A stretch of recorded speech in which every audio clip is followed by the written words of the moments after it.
Votre émission médicale vous est présentée en partenariat avec santémaghreb.com, le guide de la médecine et de la santé au Maghreb.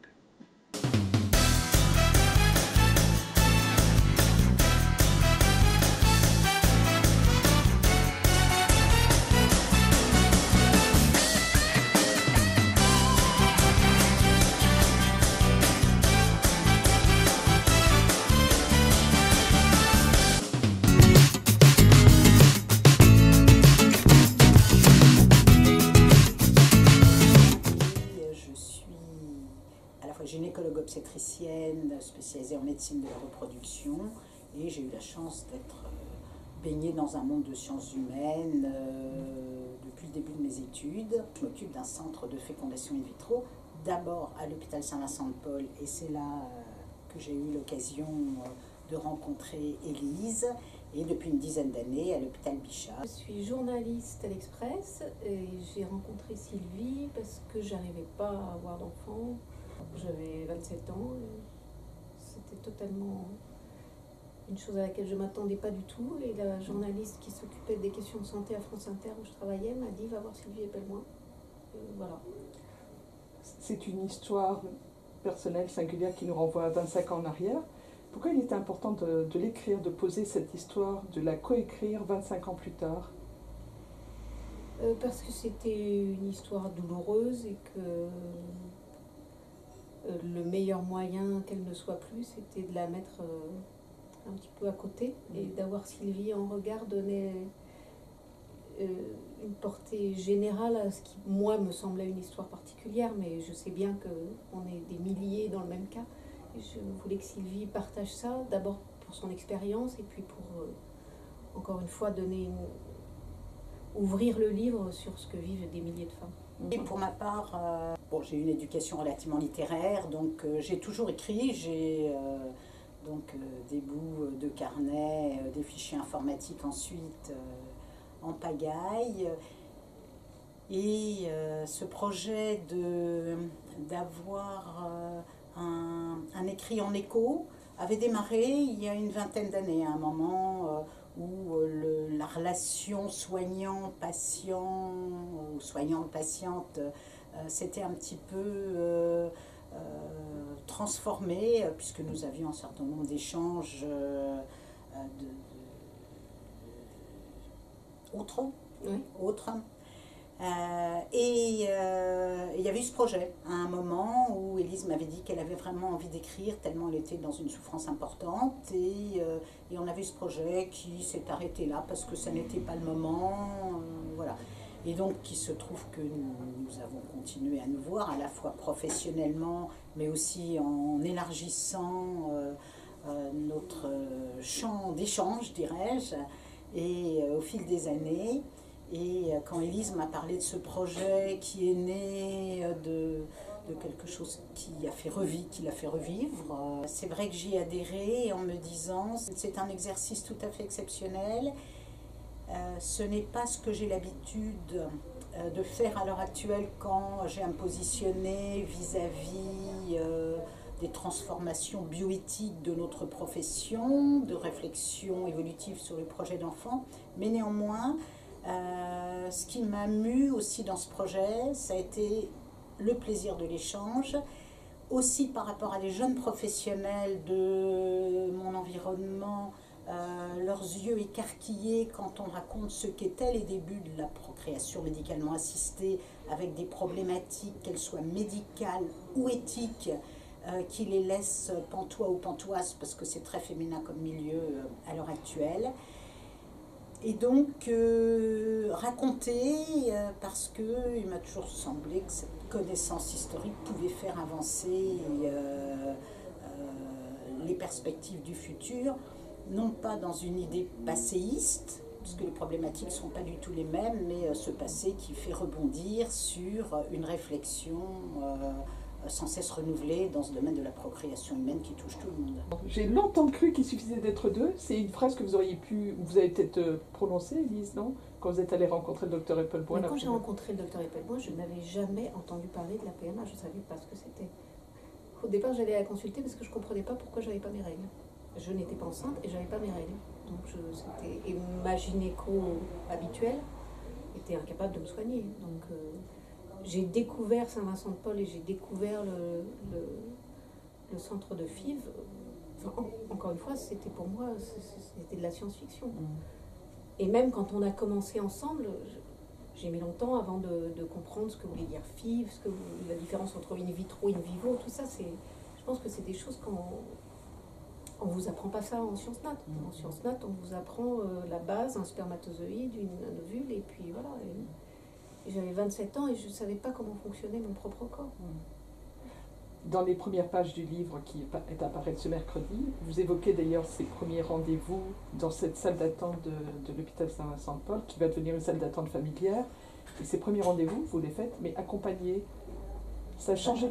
C'est normal. Ouais. Quand vous arrivez dans une consultation comme ça, vous êtes quand même. C'est normal, mais on verra peut-être, Dr Eppelman nous donnera l'avis, les choses ont évolué. Et aujourd'hui, la démarche que vous avez faite il y a 25 ans pourrait être faite par une femme, mais de manière différente. Donc, il y a 25 ans, il fallait même justifier d'un certain nombre d'années en couple pour pouvoir avoir accès à... Ou être marié. Ou être marié. C'est-à-dire qu'en 1978, Louise Braun a été le seul enfant parmi, je crois, 122 millions de naissances au monde cette année-là, à être né par fécondation in vitro. Et c'est quelque chose qui a soulevé des interrogations très importantes par rapport à toutes les morales existantes. Les différentes religions se sont prononcées sur la question, et la plus virulente contre lesquelles les initiateurs de la technique ont eu à se positionner, ça a probablement été les autorités ecclésiastiques catholiques qui ont pondu une encyclique. La grande problématique étant l'horreur qu'inspirait l'idée que la fécondation puisse se faire hors du corps humain.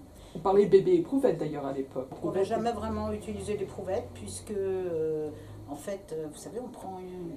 Alors les biologistes seraient horrifiés d'entendre une gynécologue, donc non biologiste, raconter la fécondation in vitro côté biologique. On n'a pas de biologiste globalement, vous savez les petites boîtes qu'on avait en cours de sciences naturelles autrefois, SVT ensuite, et voilà, dans une petite boîte avec du liquide de culture, il y a un ovule à côté desquels on met des petites quantités de spermatozoïdes, et on fait donc des bébés en boîte, pas des bébés éprouvettes. Mais pour revenir à cette idée de la fécondation hors du corps humain, c'était vraiment un obstacle terrible. Donc on avait des gens qui étaient en grande souffrance parce qu'ils n'avaient pas d'enfants, et à qui on posait la question lors des consultations, est-ce que vous êtes d'accord pour une fécondation hors du corps humain? Donc ça a duré très très longtemps. Et une des choses qui m'amuse beaucoup de raconter dans ce livre, parce que une fois de plus, ça étonne complètement les générations actuelles de jeunes médecins, c'est que pour pallier cet obstacle qui perturbait beaucoup de couples croyants, et on peut le comprendre, a été inventée une technique qui s'appelait le GIFT, qui est le gamète intrafallopian transfert, c'est-à-dire le transfert ovule et spermatozoïde dans la trompe, donc par une intervention assez lourde qui est une célioscopie, mais c'était comme ça qu'on faisait les fécondations in vitro à l'époque, avec une optique lumineuse introduite dans le ventre et les instruments introduits sans qu'il y ait d'incision, d'opération vraiment, mais malgré tout sous anesthésie générale et non dénuée de complications. Et donc il était possible de déposer ovules et spermatozoïdes à condition que dans le couple, la femme ait au moins une trompe qui ne soit pas malade. Donc on déposait ovules et spermatozoïdes, et à ce moment-là, la fécondation se faisait dans la trompe. Et ce qu'il y a de très, très étonnant, c'est que en 1988, on a eu de nouveaux appareils d'échographie avec des sondes qu'on appelle endovaginales, c'est-à-dire possibilité de voir l'appareil génital et de faire des gestes par voie naturelle. Et c'était beaucoup plus simple, on peut le faire sous anesthésie locale ou sous simple sédation. Et on a fait toutes les fécondations in vitro comme ça. Et finalement, la simplification extrême de la technique a balayé en quelques mois les interrogations éthiques. Et donc, pour moi, c'est un exemple parmi d'autres que je cite relativement souvent d'avancées dans la pensée éthique de modification des interrogations éthiques en fonction des avancées des techniques. La technique devenant beaucoup plus simple, finalement, la question éthique devenait secondaire. Et donc c'est quelque chose qui ne peut plus être pensé aujourd'hui de cette façon-là, mais qui est malgré tout un bon exemple par rapport à des tas d'autres évolutions qui vont paraître invraisemblables à un moment et qui vont être acceptées très vite ensuite. Quand vous arrivez, parce que vous ne savez même pas comment fonctionne votre corps, vous n'avez aucune idée du parcours qu'il y a. En plus, le parcours n'est pas forcément le même. Si par exemple j'avais eu une trompe bouchée, je pense que ça aurait été réglé assez rapidement. Donc vous pouvez très bien avoir un parcours qui se limite à quelques mois. Le parcours, finalement, vous le découvrez au fur et à mesure. Au fur et à mesure des échecs, au fur et à mesure des choses qu'on vous annonce auxquelles vous ne vous attendiez pas. Pour moi, c'était des échecs. Pour Sylvie, c'était... Mais non, regardez, au contraire, au moins on a une explication sur ce qui ne va pas. Oui, d'accord, mais pour moi, c'est juste le énième échec. Et c'est comme ça que vous progressez. Et c'est pour ça que certains parcours durent des années et d'autres quelques mois. Avec le recul, si c'était à refaire, vous le referiez? Vous referiez ce parcours, ces tentatives, dont on sait malheureusement... C'est impossible de répondre à cette question. C'est pas possible. Avec le recul, Et dans le livre donc, qui est à paraître ce mercredi, en fait, vous évoquez le fait que vous avez longtemps cru qu'il suffisait d'être deux. Là, c'est plus un ménage à deux, mais un ménage à trois, voire à plus, parce que le médecin, forcément, fait partie de ce couple qui est en désir d'enfant. Ça, c'est vraiment...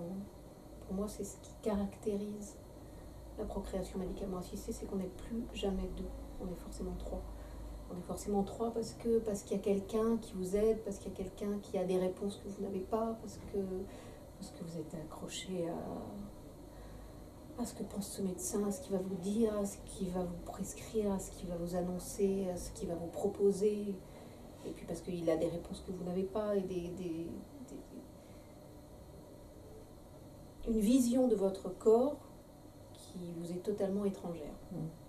Et dans ce ménage à trois, je veux dire, le couple que vous formiez à l'époque avec votre mari, on n'en sort pas indemne. Est-ce que c'est le cas de beaucoup de couples? Est-ce que c'est... J'en sais rien. Est-ce que, non mais je dirais à l'inverse, est-ce que c'est une épreuve à laquelle, comme vous l'évoquez, on n'est pas forcément préparé et qui c'est pas qu'on n'est pas forcément préparé, c'est qu'on n'est pas préparé. C'est une épreuve à laquelle on n'est pas préparé. Il y a pas, vous ne pouvez pas dire forcément. C'est impossible de se préparer à l'idée de se préparer au fait que vous n'avez pas d'enfant et qu'il n'y a pas forcément de raison. Non, c'est inconcevable. Jamais, quand j'étais petite, on m'a dit peut-être qu'un jour tu n'auras pas d'enfant. Tu veux des enfants ou tu n'en veux pas, mais le jour où tu en voudras, il y en aura. Le jour où il a fallu, j'aime pas le mot, c'est pourtant le mot qui vient à l'esprit, que vous fassiez le deuil de cet enfant pour lequel vous avez accepté des traitements qui peuvent être assez lourds, est-ce que vous avez à ce moment-là envisagé d'autres solutions pour être maman, mais de manière différente? Non, moi pas. Mais ça, je pense que c'est très très personnel.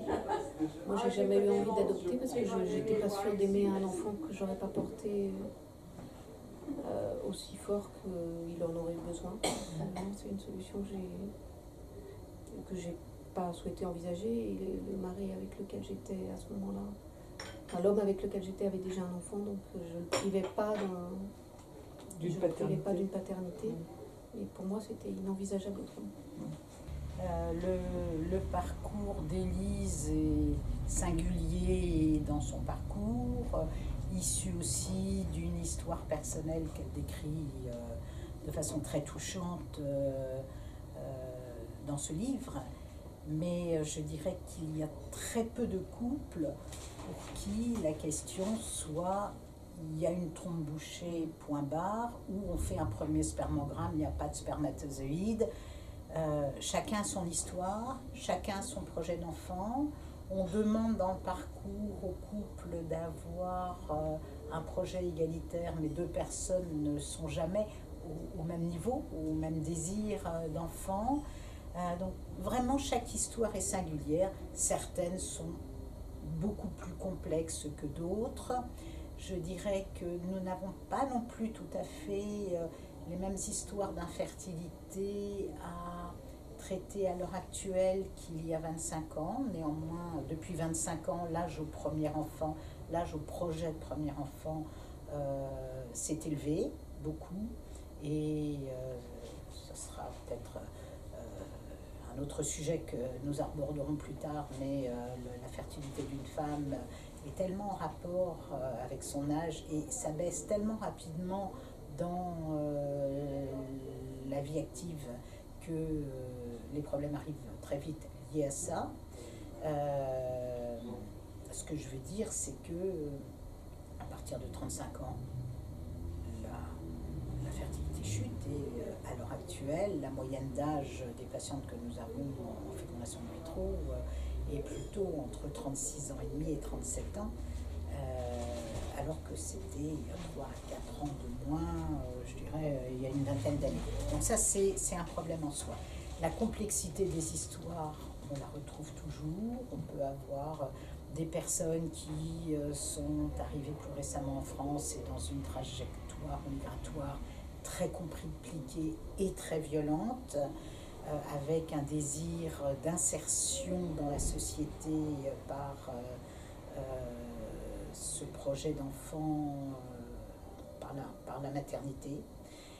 On a aussi, à l'inverse de ce qui était dit tout à l'heure, des jeunes couples à qui on a toujours dit, du moins pour un des individus malades, qu'ils n'auraient jamais d'enfants. Je pense à ces jeunes adultes qui ont la mucoviscidose.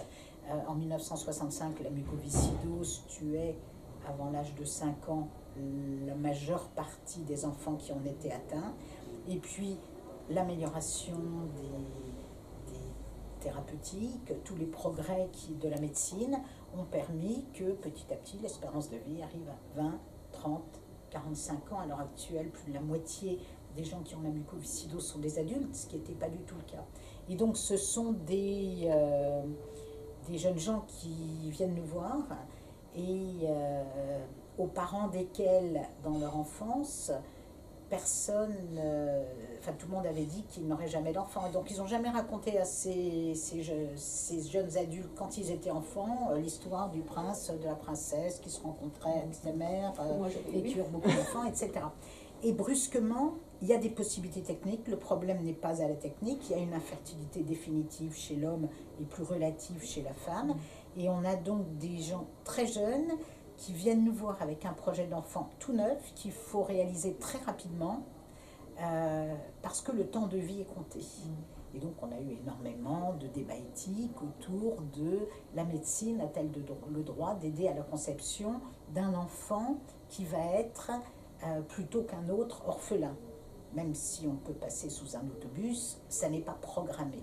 Et toute la spécificité de notre discipline, c'est que, à la différence du reste de la pratique médicale, qui est d'avoir des obligations de compétences et de moyens pour réagir à une situation, là, nous sommes acteurs, donc le troisième acteur dont Élise parlait, et nous allons aider à la conception d'un être humain en se projetant sur son bien-être de vie ultérieure.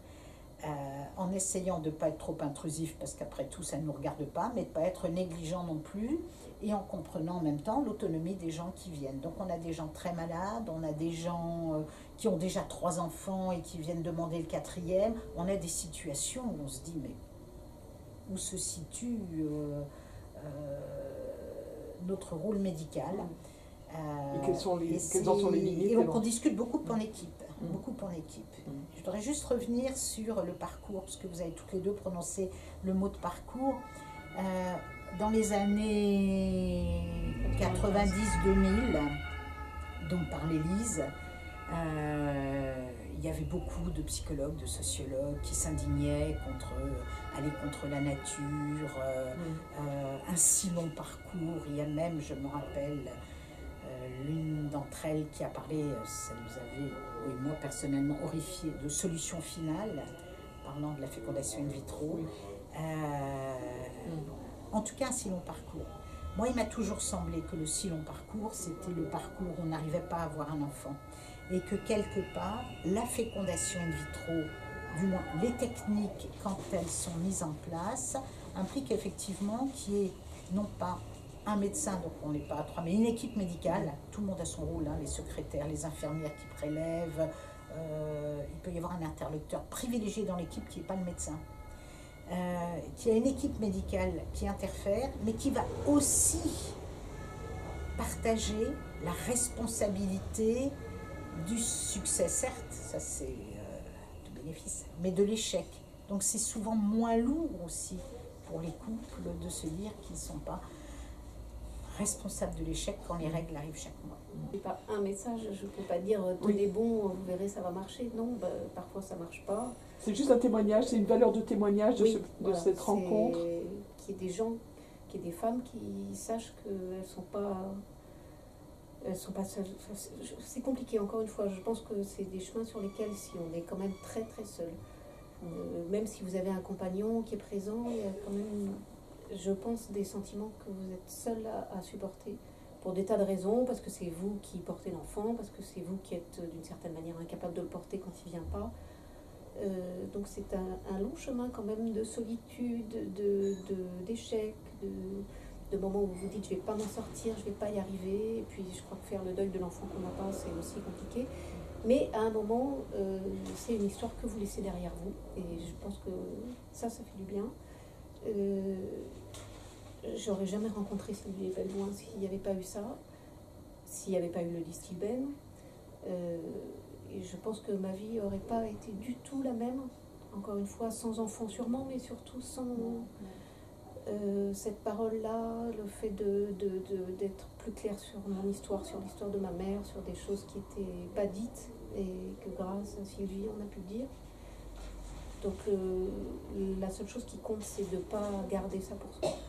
C'est de partager, de se dire que il y a des vies sans enfants et que voilà, parfois ça arrive et quand on a un enfant, finalement ça n'enlève pas tout ce que vous avez traversé avant. Et il faut le digérer, il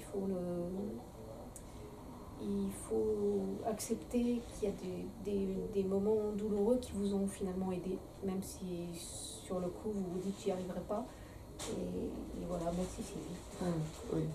Moi je rajouterais que ça a été quand même une aventure étonnante, parce que c'est pas la relation qu'on a habituellement, avec un patient et ou avec que une soignante. probablement le plaisir, l'intérêt, la force de raconter une histoire qui peut servir à d'autres, mais qui est aussi une très belle histoire, Une histoire en personnelle, soi.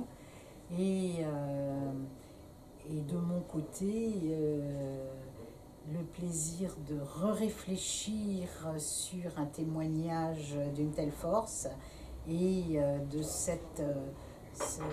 ce dialogue m'a semblé quelque chose qui me permettait à moi aussi de rebondir sur un métier qui n'est pas fait évidemment que de technique, mais aussi d'émotions permanentes qui enrichissent au quotidien. Je dis souvent qu'on est un peu comme des éponges à entendre des récits qui bouleversent. On n'a pas le droit d'être trop bouleversé, donc il faut quand même rester très, très rigoureux. Faut faire preuve d'empathie, mais... Et donc on va faire profiter d'autres qui vont raconter une autre histoire, mais on est enrichi de l'histoire précédente. Et l'histoire d'Élise et le récit de cette histoire a posteriori, pas trop modifié, vécu à deux, on peut dire, à trois, mais à de multiples intervenants, comme je venais de le dire, nous a vraiment semblé pouvoir être aussi d'intérêt pour d'autres, mais qu'ils soient dans la situation de vouloir un enfant ou dans la situation d'aider les gens à avoir un enfant. Aussi, moi, du côté de jeunes professionnels, donner un élément de réflexion et de leur faire connaître ce que peut écrire une des femmes qu'on a en face de soi. En fait, ce qu'on voulait montrer, c'est la même situation, mais vue de deux côtés différents. Alors que souvent, on a des expériences parallèles, des témoignages parallèles du praticien. Parfois, on a ou des interviews, c'est pas du tout ça qu'on voulait faire. Non, c'est vraiment la même histoire, mais vu d'un côté plus objectif, d'un côté totalement subjectif. Comment est-ce que, à quel moment on se retrouve, à quel moment finalement on n'est pas du tout sur la même chose. Oui, voilà. La même histoire, mais deux regards. Merci. J'encourage en tout cas les internautes à découvrir, à se précipiter à découvrir effectivement le livre à paraître aujourd'hui aux éditions Grasset. On mettra toutes les informations. Merci à toutes les deux. Merci. Merci à vous.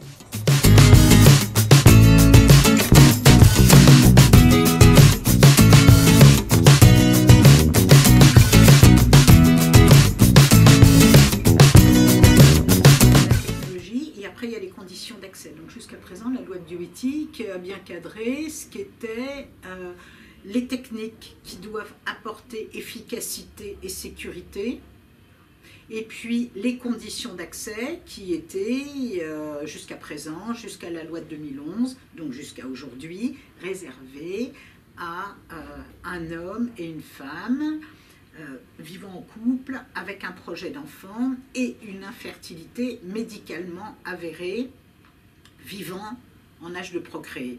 Bon, je le dis un peu dans le désordre par rapport à la loi, mais je ne suis pas juriste et je ne connais pas la loi par cœur, mais c'est exactement ça. La grande révolution, c'est deux choses avec la loi de 2019 telle que le gouvernement la propose. C'est premièrement la suppression du caractère obligatoire d'infertilité pour avoir accès à ces techniques, et deuxièmement, la modification des conditions d'accès, puisqu'il ne faut plus être un homme et une femme, mais on peut être deux femmes, ou on peut être une femme seule, et de cette façon-là, avoir droit de façon égalitaire aux mêmes techniques. C'est-à-dire que finalement, ces modifications pourraient faire partie d'une prolongation du pacte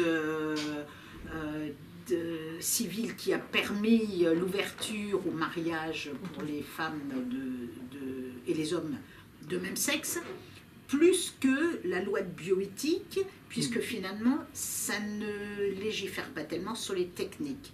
Je n'ai pas oublié la question sur la gestation pour autrui. Elle n'est pas à l'ordre du jour, donc il n'y a pas de discussion.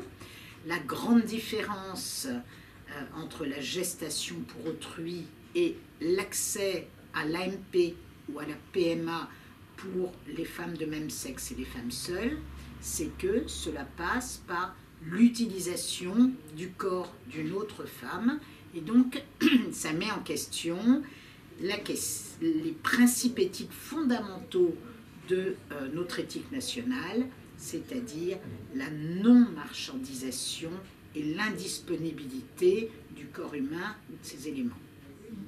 Et c'est ça la grande question.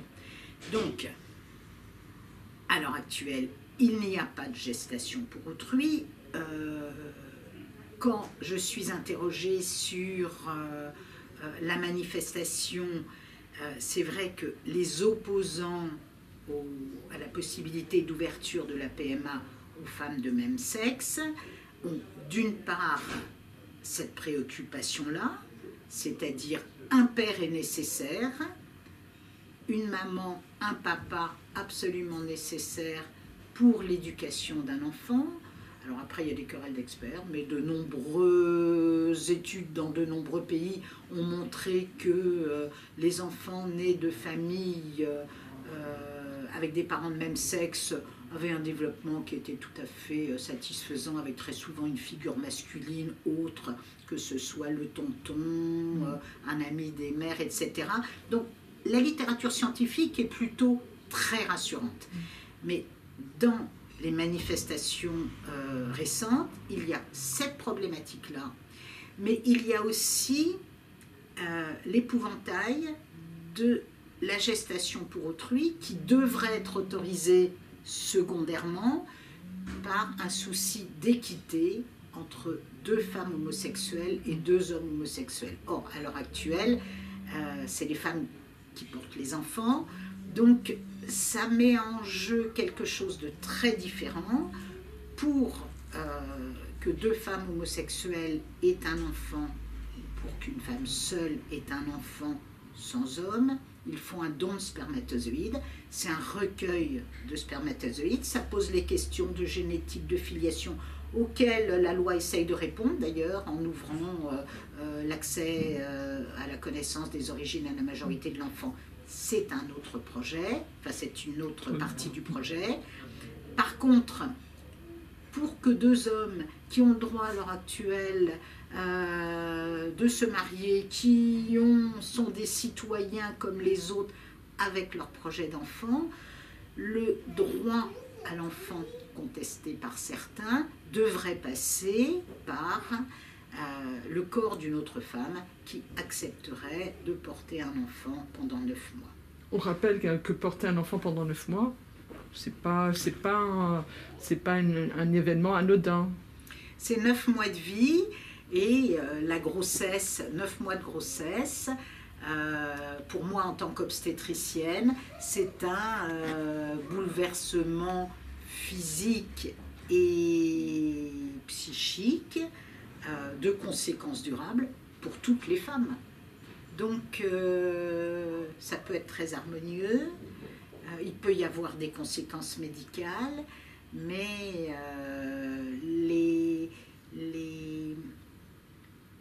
objections que l'on peut poser sont d'ordre médical, mais sont aussi tout autres, c'est-à-dire l'importance du lien mère-enfant pendant tout ce temps de gestation, le devenir des femmes après cette grossesse, dont peu d'études font état. On n'a pas le recul sans doute. On n'a pas le recul.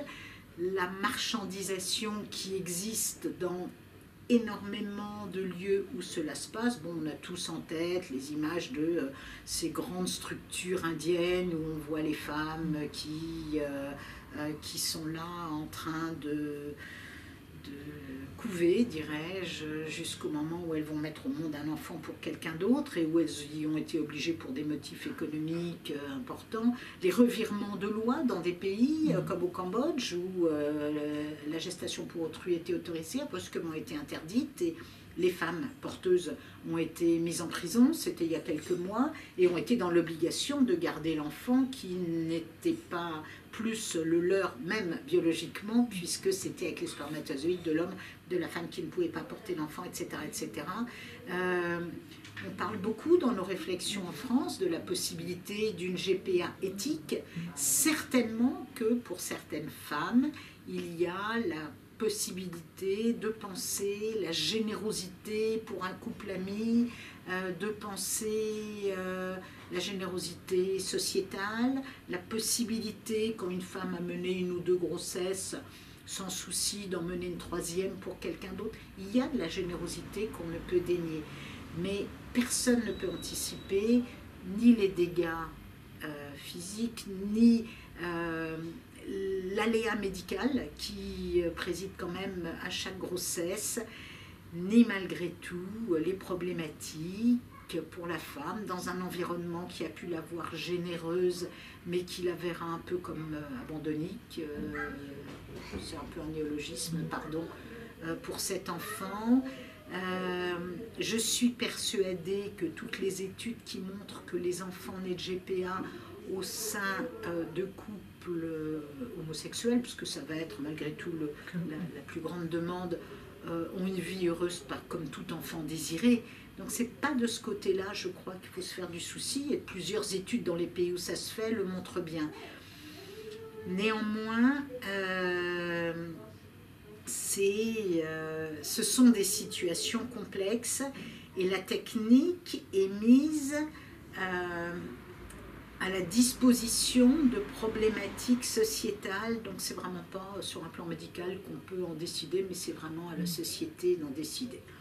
Par contre, et pour terminer, sans que ce soit un encouragement à la gestation pour autrui qui reste interdite en France, que les enfants nés de GPA puissent ne pas être stigmatisés et avoir une existence sociétale comme les autres enfants, avec reconnaissance de la mère et du père dès la naissance ou dès qu'ils sont ici, Je pense que c'est vraiment une bonne mesure parce que ça soulevait trop le sentiment d'injustice par rapport à ces enfants. Mais il faut prendre garde à ce que ça ne soit pas une incitation. Voilà. Merci beaucoup. En tout cas, merci pour cette présentation, ce parallèle, cet aspect scientifique et médical. Juste dernier mot, on peut juste rappeler qu'en 30 ans d'AMP, les techniques médicales se sont largement développées et sont allégées maintenant parce qu'on a souvenir, il y a 25 ou 30 ans, de techniques lourdes avec l'implantation obligatoire l'implantation de plusieurs embryons qui était quelque chose de compliqué, de difficile pour la maman, de dangereux pour la maman. Tout ça s'affine. Merci beaucoup pour cette question parce que c'est très important pour les gens qui nous écoutent dans notre dialogue, nous regardent. Beaucoup de pays imposent à l'heure actuelle le transfert d'un embryon et pas plus. Ça n'est pas le cas en France, on fait appel à la responsabilité médicale et dans leur immense majorité, les médecins adhèrent et arrivent à faire adhérer les couples à cette notion de transfert d'un seul embryon, non seulement pour éviter les grossesses multiples de haut rang, triplés, quadruplés, etc., mais également les jumeaux, qui arrivent naturellement bien sûr, mais que notre médecine n'a pas envie d'augmenter dans leur fréquence parce que ce sont quand même des grossesses qui ont des conséquences toujours augmentées pour tous les risques de prématurité, de bébés de petit poids de naissance, et pour la maman aussi, peut-être de handicap, et pour la maman également. Donc ça, c'est rendu possible par l'amélioration des techniques qui nous permet d'obtenir des taux de grossesse avec le transfert d'un seul embryon extrêmement satisfaisant et la possibilité de congeler par une méthode nouvelle depuis quelques années, autorisée depuis 2011, de vitrification, c'est-à-dire de congélation rapide, qui va permettre que les embryons soient congelés sans souci et que la décongélation permette des taux de grossesse tout à fait satisfaisant. Donc on peut être très serein, je dirais que 1 plus 1, c'est les mêmes chances que transférer 2, avec les risques de grossesse multiples en moins. On travaille néanmoins sur la santé des enfants nés après transfert immédiat ou nés après transfert, après passage par le stade congélation. Il y a des études qui ne sont pas inquiétantes, mais qui essayent de déterminer s'il y aurait plus ou moins de complications dans une technique ou dans l'autre. Donc c'est vrai que l'amélioration des techniques permet aussi d'améliorer le côté humain. Ce n'est pas vous voulez un enfant, vous acceptez tout, y compris les complications. On peut vous aider à avoir une grossesse qui sera une grossesse quasiment comme une autre, une naissance comme une autre, et un enfant. Je ne parle pas des problématiques de don et ce dont nous venons de parler. Je veux dire que un enfant sur 30 en France, à l'heure actuelle, est un enfant né des techniques d'assistance médicale à la procréation, insémination, fécondation in vitro ou autre. Et donc c'est un phénomène qui est devenu banal.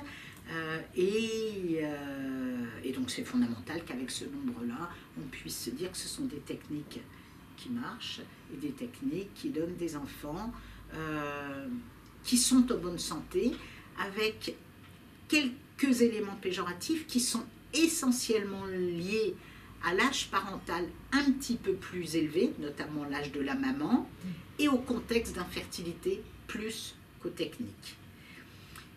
Et je terminerai cet entretien, si je le peux, par un domaine qui me semble extrêmement important dans les modifications actuelles de la loi,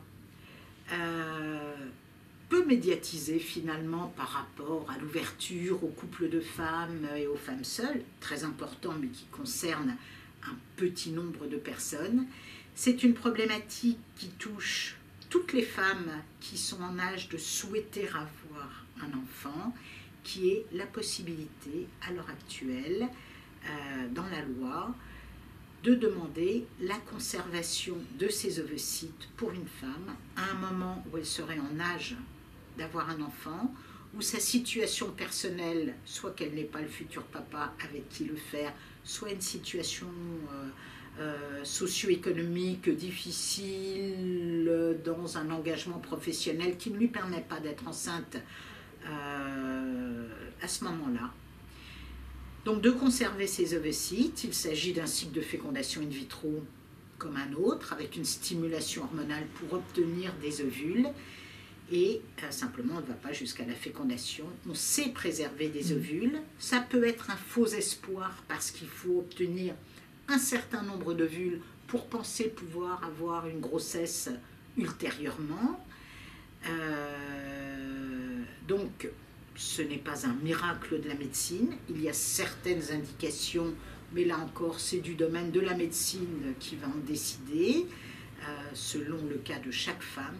Néanmoins, il est fondamental, comme l'a dit le Conseil national d'éthique, d'informer sans encourager, puisqu'il vaut mieux faire un enfant tôt quand on peut et qu'on a la chance d'être en couple, mais pour les femmes qui ne le peuvent pas, il y a maintenant l'ouverture à l'autoconservation dans un certain nombre de centres autorisés en France, publics et privés, et on espère que cette autorisation de l'ensemble des centres pour pouvoir répondre à la demande va être obtenue. Il y a cette possibilité pour les femmes d'y réfléchir, de venir en parler, de s'informer sur leur fertilité à un moment où elles voudraient avoir un enfant mais elles ne sont pas en situation de réaliser ce projet, et le cas échéant éventuellement d'avoir recours à la préservation. On en parle peu et c'est quelque chose de très important dans les modifications bioéthiques proposées au débat parlementaire ces jours-ci. Merci de l'avoir abordé en tout cas. Merci Dr Eppelbois. Merci. Merci beaucoup.